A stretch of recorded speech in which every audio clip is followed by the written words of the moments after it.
আপনি কি আপনার শখের ফেসবুক আইডি এবং পেজটা সুরক্ষিত রাখতে চান, মনিটাইজেশন ঠিক রাখতে চান? তাহলে অবশ্যই 10 সেকেন্ডের নিচে যত রিলস ভিডিও আছে সবগুলো ডিলিট করুন। কেন বলছি আজকে ভিডিওতে বিস্তারিত কভার করব। আপনাদেরকে কেন আমি বলেছি 10 সেকেন্ডের নিচে যত ভিডিও আছে সকল ভিডিও অনুগ্রহ করে ডিলিট করুন।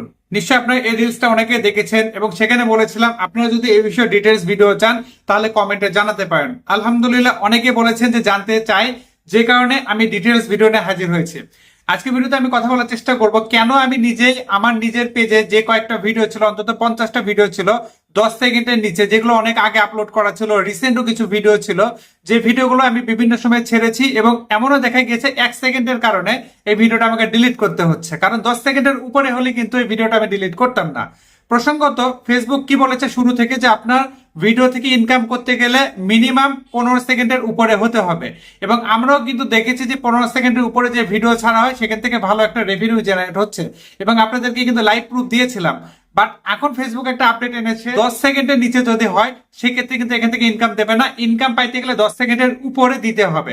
বিষয়টা এমন। এখন কথা হচ্ছে অনেকেই 3 সেকেন্ড, 4 সেকেন্ড, 5 সেকেন্ড, 6 সেকেন্ডের ভিডিও আপলোড করেছে।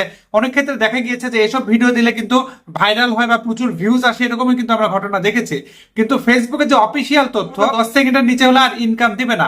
কিন্তু ভয়াবহ যে বিষয়টা, যেটা আমি আপনাদেরকে আগের রিলসে কি বলেছিলাম যে আপনাদের আইডি এবং পেজের নিরাপত্তার কারণে ডিলিট করে দেন, সেটা আজকে কথা বলবো। সেটা হচ্ছে কি, আমরা অনেকেই কি করেছি, ফেসবুকের গাইডলাইন ভঙ্গ করে কন্টেন্ট তৈরি করি। এফবি যেটা বলে সেটা আমরা শুনি না, না শোনার ফলে আমাদের ভবিষ্যতে অনেক ক্ষতি হয়। শুধু ভবিষ্যৎ না, আমি যদি সাম্প্রতিক সময় কিছু ঘটনা আপনাদেরকে বলি, দেখবেন অনেক বড় বড় কিন্তু আইডি পেজ আনপাবলিশ হয়ে গেছে, ডিজেবল হয়ে গেছে, সাসপেন্ডেড হয়ে গেছে, যেগুলো এখনো পর্যন্ত আর ফেরত আসছে না। এর কারণ হচ্ছে ফেসবুকের যে সিস্টেম আছে বা ফেসবুক যে ডিসিশন দিয়েছে আমাদেরকে, বা তাদের যে পলিসি আছে, এই পলিসি আমরা লঙ্ঘন করার ফলে, আমি নাম মেনশন করতে চাই না, অনেক বড় বড় কিন্তু পেজ চলে গেছে যেগুলো এখনো পর্যন্ত আর ব্যাক আসে নাই, আসবেও না কখনো, কারণ ফেসবুকের রুলটা আমরা ভঙ্গ করেছি। এই জন্য আপনাদেরকে আজকে আমি এমন একটা গুরুত্বপূর্ণ তথ্য শেয়ার করব, যেটা জানলে আপনারা সবাই আশা করছি ভিডিওগুলো ডিলিট করে দিবেন। এখন ডিলিট করবেন কি করবেন না সেটা আপনাদের একান্তই ব্যক্তিগত বিষয়, বাট আমি যেহেতু ফেসবুক নিয়ে কাজ করছি, আপনাদেরকে সতর্ক করা বা আপনাদের শুভাকাঙ্ক্ষী হিসেবে এই তথ্যটা জানানো দরকার। আর সেটা হচ্ছে, আপনারা তো নিশ্চয়ই জানেন যে কন্টেন্ট প্রোটেকশন নামে কিন্তু অলরেডি একটা টুলস চলে এসেছে, এবং এই টুলস অনেকেই পাচ্ছে, তাদের আইডিতে পাচ্ছে, পেজে পাচ্ছে। এবং এই টুলস যারা ইনস্টল করেছেন দেখবেন যে এই টুলস এর ভেতরে ফেসবুক কি জানাচ্ছে জানেন, যে 10 সেকেন্ডের নিচে যদি কোনো কন্টেন্ট থেকে থাকে, এই কন্টেন্টগুলো আর ফেসবুক প্রোটেকশন দিচ্ছে না। তো প্রোটেকশন যদি না দেয়, অর্থাৎ সেটা যদি নিরাপদ না হয়, অনিরাপদ, তাহলে অনিরাপদ জিনিসটা দিয়ে কিন্তু মানুষ আপনার ক্ষতি করতে পারে। কিভাবে করবে সেটা আমি বিস্তারিত আলোচনা যাচ্ছি না, কারণ আমার এই পেজে ভালো মন্দ সব ধরনের মানুষই কিন্তু আছে। এমনও আছে যে যারা হয়তো আপনার ক্ষতি করার জন্য আছে, তারাও আমার পেজে যুক্ত থাকতে পারে। এই জন্য আমি জাস্ট টেকনিক্যালি আপনাদেরকে বলতে চাই, দেখবেন যে পেজ আনপাবলিশড হয় বা সাসপেন্ড হয় কেন, রিপোর্টের কারণে। এই রিপোর্টের কিন্তু অনেকগুলো ওয়ে আছে, কিভাবে রিপোর্ট দিলে সাসপেন্ড হয়, বিভিন্ন আলোচনা রয়েছে, বিস্তারিত অনেক কথা হতে পারে, বাট সেগুলো নিয়ে আমি কথা বলতে চাই না। আমি জাস্ট এতটুকু বলতে চাই, যেখানে ফেসবুক জানাচ্ছে যে আমরা প্রোটেকশন দেব না, তার মানে ওই কন্টেন্টে যদি কোনো কারণে রিপোর্ট দেওয়া হয়, কিভাবে দিবে সেটা তাদের বিষয়।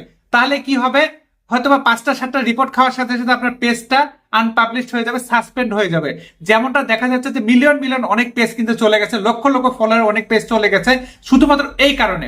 আমি আপনাদেরকে শুরুতে বলি নাই যে লং ডিউরেশনের কন্টেন্ট দিবেন, অর্থাৎ 15 সেকেন্ডের উপরে রিকমেন্ড করেছি বারবার কিন্তু আপনাদেরকে, ঠিক আছে। আমি নিজেও কিন্তু 10 সেকেন্ডের রিল দিয়েছি, 10 সেকেন্ডের নিচে দিয়েছি, যেগুলো কিন্তু আমাকে ডিলিট করতে হলো, কারণ সেগুলো আনপ্রোটেক্টেড। আমি কি চাইবো যে আমার কন্টেন্ট আনপ্রোটেক্টেড রাখবো, আর সেটা যদি কেউ টার্গেট করে আমার ক্ষতি করে সেগুলোতে রিপোর্ট মেরে, ফেসবুক তো খোদ এখানে কোনো ডিসিশন দিবে না, কারণ ফেসবুক জানিয়েছে এগুলো আনপ্রোটেক্টেড। তো যখন আনপ্রোটেক্টেড কন্টেন্ট হবে আপনার, তখন যদি রিপোর্ট দেওয়া হয়, ওইটার কিন্তু কোনো একটা কথা কি জানেন, যে চুরি জিনিসের কিন্তু দেখেন না, কেউ যদি চুরি করে নিয়ে এসে একটা জিনিস, সে কিন্তু বলতে পারেন এটা আমার জিনিস, ওকে, বিষয়টা এরকম।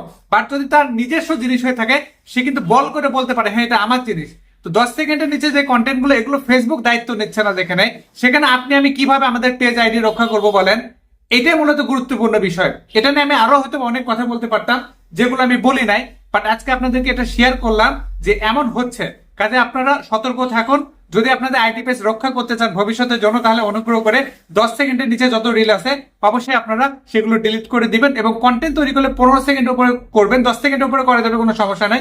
তবে 15 সেকেন্ডের উপরে করলে সেই কন্টেন্ট থেকে ভালো ইনকাম হবে। তো এই ছিল আজকে গুরুত্বপূর্ণ আপডেট আপনাদের সাথে শেয়ার করেছি। জানি না বুঝাতে পেরেছি কিনা, যদি বুঝাতে পারি অবশ্যই ভিডিওতে একটা লাইক দিবেন, বন্ধুদের সাথে শেয়ার করতে ভুলবেন না। এভাবে আবারও বলছি, আমার কিন্তু কোনো অনলাইন সার্ভিস নাই, সম্পূর্ণ সার্ভিস অফলাইন। আমার ঠিকানা রাহাত মিডিয়া, কামডিয়া বাজার, গোবিন্দগঞ্জ, গাইবান্ধা। সপ্তাহে 6 দিন অফিস খোলা, শুক্রবার বন্ধ। অন্য দিনগুলোতে বন্ধ থাকলে আগের দিন পেজে আপডেটে জানিয়ে দিয়ে আপডেট ফলো করে আসবেন। সার্ভিস চার্জ প্রযোজ্য। প্রতারক ভুয়া আইডি হতে সাবধান। অসংখ্য ফেক অ্যাকাউন্ট আমার নামে রয়েছে, আপনাদেরকে ইনবক্সে নক করতে পারে, টাকা পয়সা চাইতে পারে, ফেসবুকের পাসওয়ার্ড চাইতে পারে, আপনাদের ব্যক্তিগত অনেক তথ্য চাইতে পারে। দেখা মতো তাদেরকে রিপোর্ট করবেন, ব্লক করবেন। আমি কিন্তু কোনোভাবে কারোর সাথে অনলাইনে কথা বলি না। আমার ইমো, হোয়াটসঅ্যাপ, মেসেঞ্জার কোনো কিছু নাই। সরাসরি অফিসে এসে সেবা নিতে হবে। ভিডিওটা বেশি বেশি শেয়ার করে পাশে থাকুন, এই আশাবাদ ব্যক্ত রেখে আজকের মতো বিদায় নিচ্ছি। আল্লাহ হাফেজ।